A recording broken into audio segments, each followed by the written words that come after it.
Hello everyone, Dan here from the Next Issue Podcast. On today's video, I'll be doing a review of The Wheel of Time, Episode 5, The Main. This is directed by Maya Verlo, written by Rohit Kumar.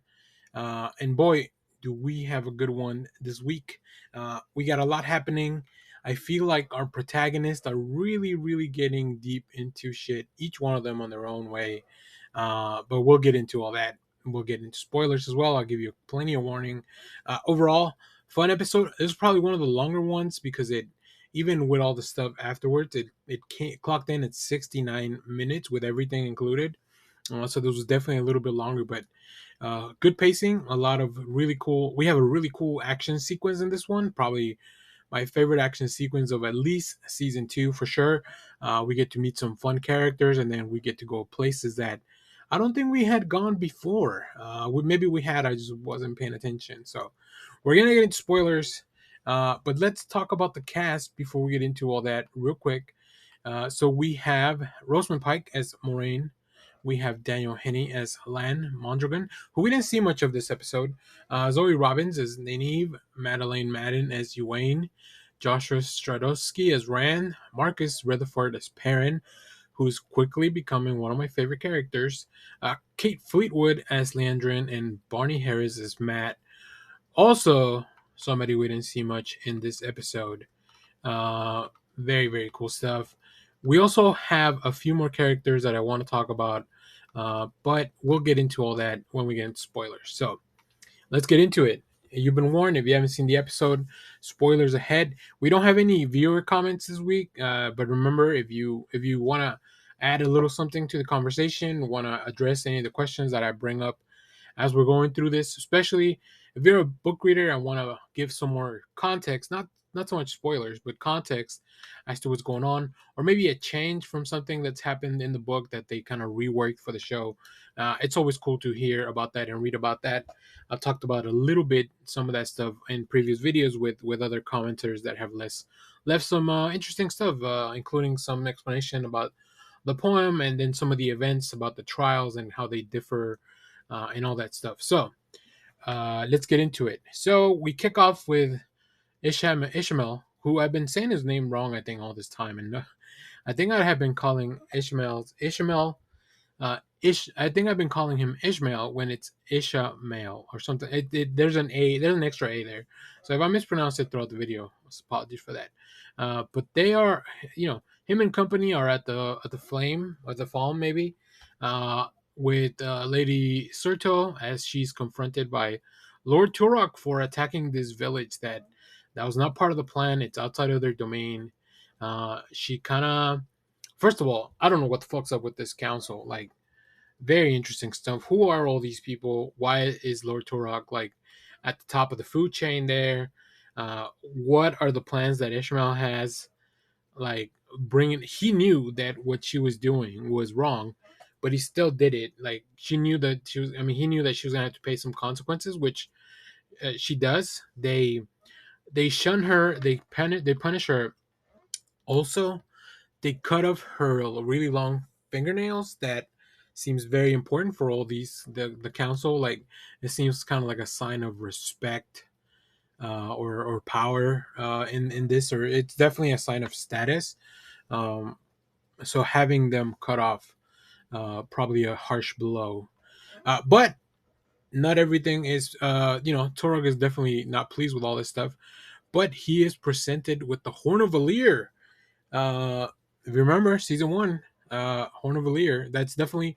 I don't remember all the context behind it, and I don't want to Google it to avoid any spoilers, maybe from the future. But it's a very important artifact, and Torak has it now. What is Ishmael planning? What is he thinking? This was all happening before the opening, so we still have plenty to talk about. The opening hit, we run into Rand and Moraine escaping from Lanfear, which was cool. The X-ray on Amazon Prime no longer says Celine. She's now referred to as Lanfear, as we found out last episode. Um, Content warning: if you don't like to see animals harmed, and obviously this was not a real horse, but there's some horse violence. We get to see, poor man, wrong time, wrong place, gets his head snapped with a really cool magical like twist of the fingers. So just to kind of prove how powerful Lanfear is, right? Not only did she heal from like the wound that Moraine gave, like she went at it, like sliced her neck open. But she also took care of this poor man very quickly. So yeah, Rand and Moraine heading towards the tower, the White Tower, and Celine promptly after them. It is a really important scene because it does show how smart Moraine is. Like she sees that whatever this lady was that kind of lives there, like she commandeered her horses and asked her to come with them. So them three were gonna leave, but there was four horses. So she knows that Celine would have followed them in the fourth horse. So Moraine took out a horse just to make sure that Celine had, or Lanfear had no way to follow her or follow them. So, and it gets more complicated too. And then afterwards we see I'm gonna stick with Moraine and Rand here. We do have a little scene in between, but um, we see them double back. They kind of trick Lanfear into kind of keep going. And then finally, Moraine opens up and confesses about the truth about what happened at the end of season one, where Rand didn't defeat anyone. He actually unleashed Ishmael, who's the first of the lieutenants of the Dark One, and then he's the one that's kind of letting the other ones go. We get a little talk about the rest of the group that Ishmael and Lanfear belong to. So that'll be real cool if they kind of keep bringing those people out throughout the season or maybe the next few seasons. So yeah, they kind of do all that. We also get a little scene of Perrin and Elias as they argue, but Perrin is very determined to go see and save his friends, which I really appreciate that in his character. I feel like Perrin, as whether it's the best for him or not, he is very true to what he wants to do and accomplish. So really cool stuff.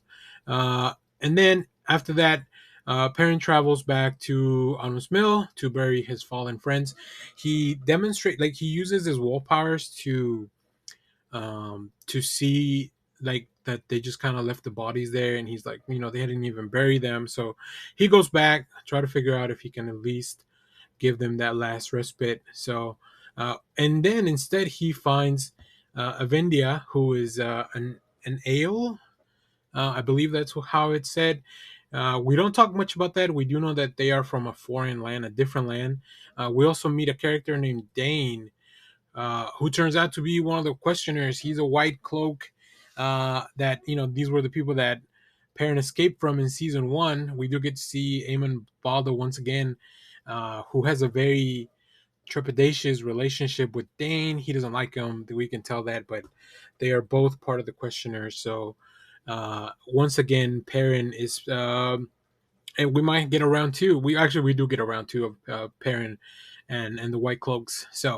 Um, so we go back to Lanfear as she is chasing the. I like that she's riding the horse and she's using she channels kind of like a whip, like a magical whip, to you need that when you try to make a horse go faster. That was really cool. Like we don't get to see so much magic used in mundane ways as such. But she runs into the lady that was escaping with Moraine and Rand, and oh my god, she sews her mouth shut like with magic, and it's like terrifying to see. Oh my god, that poor lady. Once again, Lanfear is showing that she doesn't care who you are. She has no scruples, no morals. If you're in her way, she will remove you. Um, let's see, real quickly, just to kind of set everyone up. Varen comes back to the tower, visits Jessica and Naomi, who come into play a little bit later.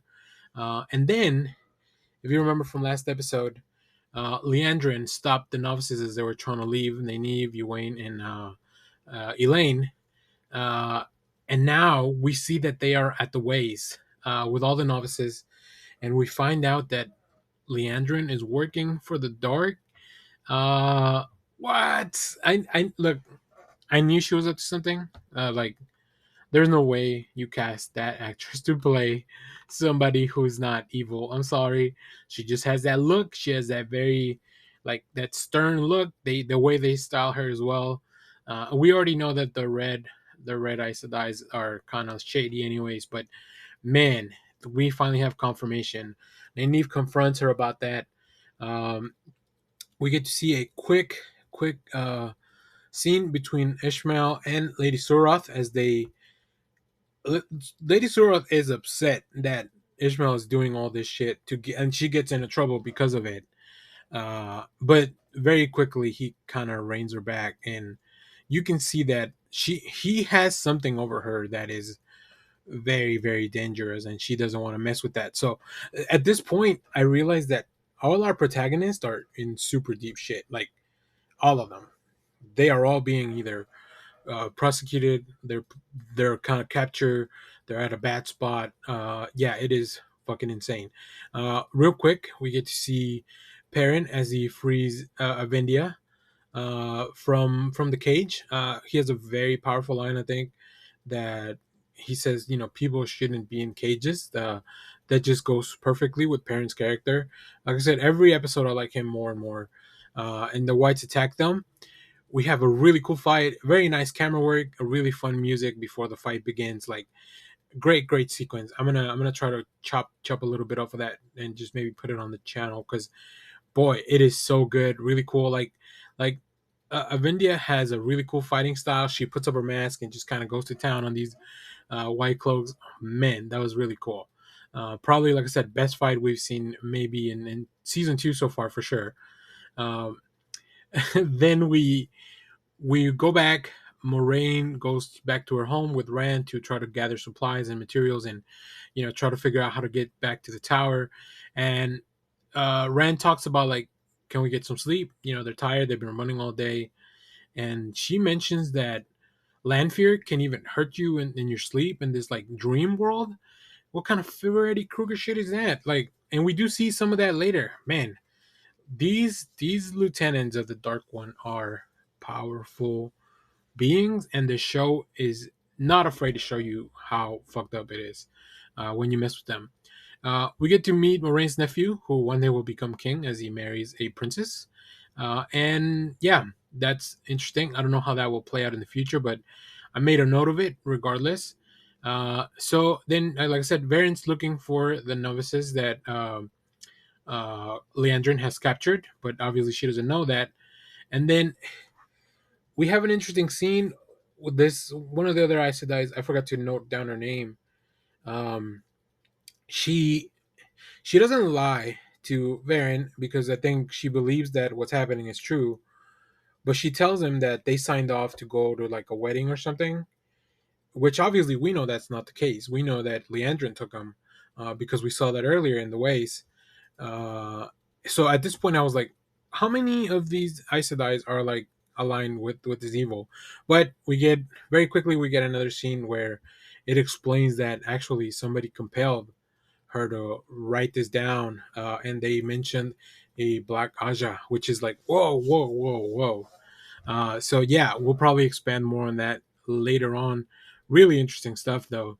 Uh, Ishmael mentioned something about a gift to Turok later on, and I knew it was going to be our prisoners from Leandrin. Leandrin goes and delivers them, but some of them are able to get away. Some of them are not. We do get to understand why the title of the episode is the main. Marath the main are the other also. They also channel the power similar but not exactly like Aes Sedai. So it's interesting. I don't know all the nuances there. I think that's something that hopefully they explore a little bit longer. Also, the way they are treated is very different. They don't have the freedom that Aes Sedai or even women have in the White Tower. So that'll be really interesting. We get a quick magic fight, which I love the effects. I don't think they're very subtle in the way that because we are choosing to use like this weaving imagery, like the threads, and show that as kind of the power. Like the effects look very cool. Like it's a very. I feel like it's a little bit easier. One of the not easier, but like it looks more natural when it's coming out because it doesn't. It's kind of woven, no pun intended, into the scene.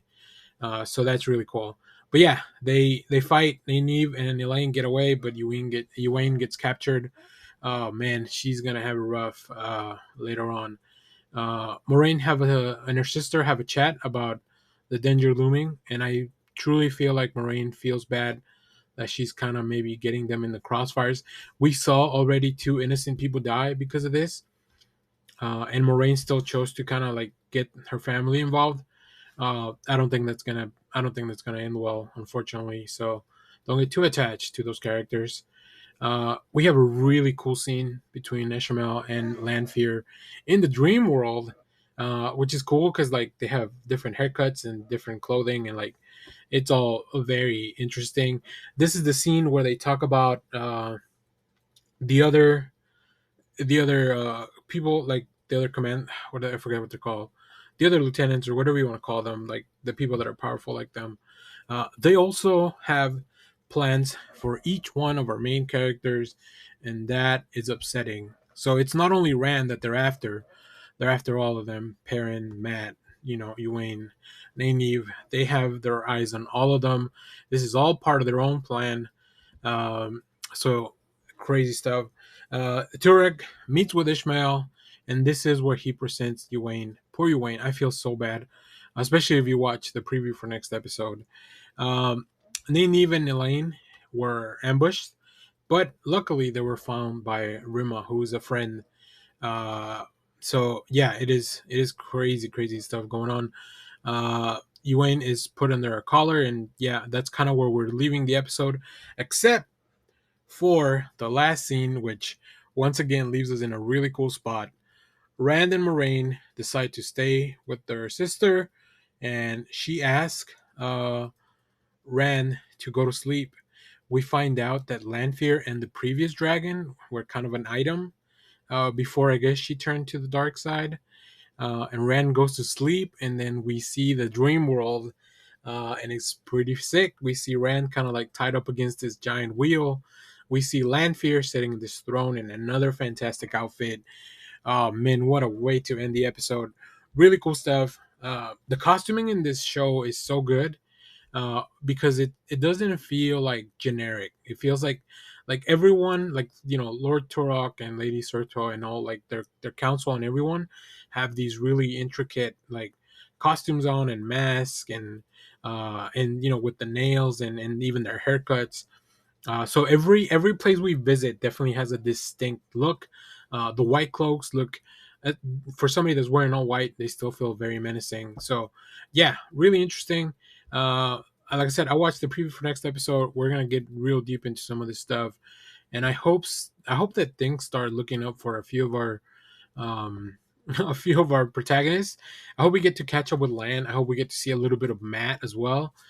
We didn't get to see either of them, and we know that Matt is kind of being tricked by Min at the moment. So like, there's a lot happening. Yeah, I don't know. I feel like some of these characters are getting the short end of the stick story wise. That's probably my only complaint.